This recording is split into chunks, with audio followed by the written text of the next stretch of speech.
자, 바로 이 흥미로운 이야기 속으로 들어가 볼까요? 오늘 우리가 살펴볼 내용은 현재 대한민국에서 실시간으로 벌어지고 있는 정말 엄청난 변화에 대한 겁니다.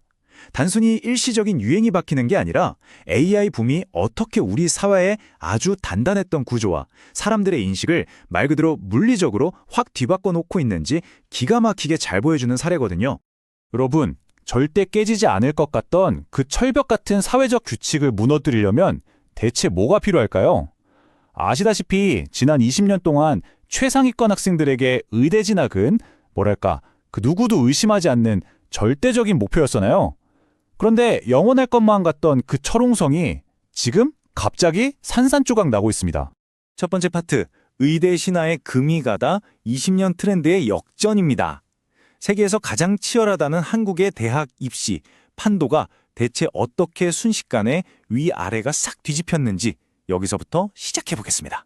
시대별 인기 학과의 변천사를 쫙 모아놓은 이 흐름을 보면 대학 전공이라는 게 사실 우리 경제의 훌륭한 후행 지표라는 걸 단번에 알 수 있어요. 80년대 중공업 화랑기에는 물리학이나 기계공학이 최고였고 90년대 초기 IT 붐 때는 컴퓨터공학, 전자공학이 대세였죠.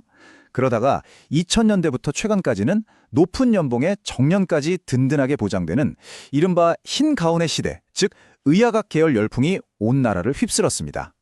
그런데 2024년 드디어 반도체 공학과 AI의 시대가 새롭게 열린 거죠. 지금 벌어지는 대전환의 티핑 포인트가 바로 여기입니다. 2026학년도 대입 수시 전형에서 무려 5년 만에 전국 의대 지원자 수가 5만 1천여 명으로 전년 대비 29%나 뚝 떨어졌어요. 반면에 졸업하면 대기업 취업이 딱 보장되는 반도체 계약학과의 경쟁률은 의대를 훌쩍 넘어섰습니다. 평균을 보면 의대가 6.61대 1인데 반도체 학과들은 7.16대 1이에요.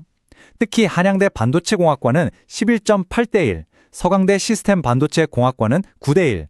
정말 열기가 어마어마했습니다. 그런데 여기서 진짜 재밌는, 아니 놀라운 숫자 하나 짚고 넘어갈게요.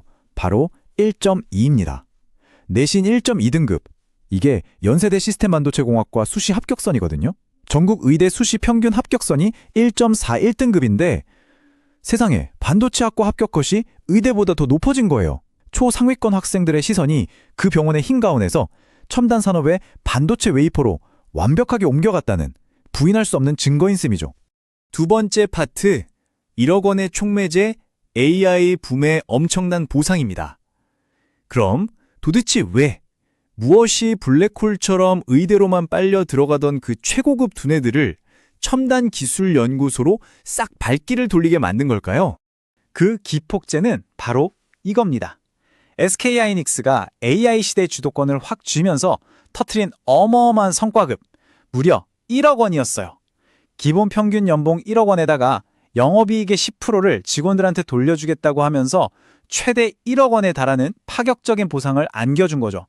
그러니까 그동안 의사라는 직업만이 보장해주던 그 압도적인 금전적 성공이 이제는 엔지니어에게도 똑같이 가능하다는 게 눈앞에서 딱 입증된 순간이었던 겁니다. 여기서 우리가 놓치지 말아야 할 핵심은 학부모와 학생들의 가치관이 근본적으로 바뀌었다는 거예요. 강남의 한 입시학원 원장님이 한 말인데 해마다 학부모들 질문이 조금씩 바뀌긴 하는데 올해는 AI 시대에는 우리 아이가 대체 무슨 직업을 가져야 하나요? 였다는 겁니다. 과거엔 의사들만 누리던 막대한 부와 안정성을 이제는 공학이 충분히 줄 수 있다고 확신하게 된 거죠. AI 열풍이 쏘아올린 이 엄청난 성과급 나비 효과가 우리 입시판 전체를 뒤흔들어 놓은 겁니다. 세 번째 파트, 삼성의 인재 위기, 내부의 고군분투입니다. 그런데 말이죠, SK하이닉스가 이렇게 AI 붐을 타고 화려하게 날아오르는 동안 영원한 1위 라이벌인 삼성전자는 꽤 심각한 상황입니다. 지난 20년간 누적된 국가적 인재 유출의 직격탄을 고스란히 맞으면서 뼈아픈 내부 위기를 겪고 있거든요. 현장의 목소리가 참 씁쓸합니다. 공대는 전국 의대를 한 바퀴 다 돈 다음에야 채워진다. IMF 이후에 20년 넘게 이어진 의대 광풍 때문에 이런 뼈아픈 자조 섞인 말이 돌 정도였으니까요.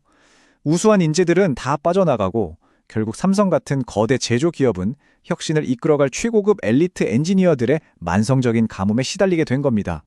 익명을 요구한 삼성 R&D 임원의 탄식을 들어보면 내부 분위기가 어떤지 확 와닿습니다. 예전에는 문제가 생기면 어떻게 해결할지에 집중했는데 요새는 누구 잘못인지 찾아서 책임 묻는데 더 집중한다는 거예요. 우수한 젊은 피 수혈이 정체되니까 조직 문화도 굳어버린 거죠. 과거에 그 무모한 도전도 불사하던 공격적인 이른바 이건희 정신은 점차 옅어지고 관료주의가 자리 잡기 시작했다는 겁니다. 삼성이 이렇게 내부적으로 주춤하는 사이, 아시다시피 창업자 정신으로 똘똘 뭉친 대만의 TSMC는 무섭게 치고 올라와서 시가총액에서 삼성을 추월해버리는 결과까지 나왔죠. 네 번째 파트, 이익 공유의 딜레마, 새로운 노동 경제학입니다. 이렇게 글로벌 시장에서 기술 인재들 몸값이 천정부지로 치솟다 보니까 대한민국 IT 산업 전반에 기존과는 완전히 다른 아주 새로운 형태의 노사 갈등이 불붙고 있습니다. 노동계가 요구하는 패러다임 자체가 완전히 바뀌었어요. 옛날에는 기본급을 좀 더 올려달라, 복지를 개선해달라, 이런 게 핵심이었잖아요. 그런데 AI 시대 엔지니어들은 다릅니다. 글로벌 반도체 전쟁에서 본인들이 얼마나 막대한 가치를 만들어내는지 너무 잘 알고 있거든요. 그래서 단순히 연봉을 올려달라는 걸 넘어서 아예 상한선 딱 없애고 회사 전체 영업이익의 특정 비율, 이른바 N%를 우리에게 배분하는 걸 제도화해달라고 강력하게 요구하고 나선 겁니다. 사실 이 문제에 정답이 없습니다. 하지만 AI가 만들어낸 이 엄청난 부를 도대체 어떻게 나눌 것이냐를 두고 정부, 기업, 노조가 치열하게 머리를 맞대고 있는 이 상황 자체가 지금 시대를 너무 잘 보여주죠. 노조는 우리가 막대한 이윤을 낸 만큼 공정하게 이익을 나눠달라는 거고요. 반면에 기업 입장에선 반도체 산업이 사이클을 워낙 심하게 타니까 성과급을 고정비처럼 박아두면 나중에 불황일 때 대규모 투자를 못하게 된다고 우려합니다. 정부는 세전 영업이익을 기계적으로 나누는 건 투자자 입장에선 무리라고 선을 그으면서도 이 큰 수익이 1,700개가 넘는 협력업체 노동자들한테까지 잘 흘러갈 수 있게 중재하려고 애쓰고 있습니다. 어느 한쪽 편에 들 순 없지만 정말 팽팽하고 중요한 고민이죠. 마지막 다섯 번째 파트, 글로벌 반도체 전쟁, 거시적 승부수입니다. 이제 시야를 국가 전체로 한번 확 넓혀볼게요.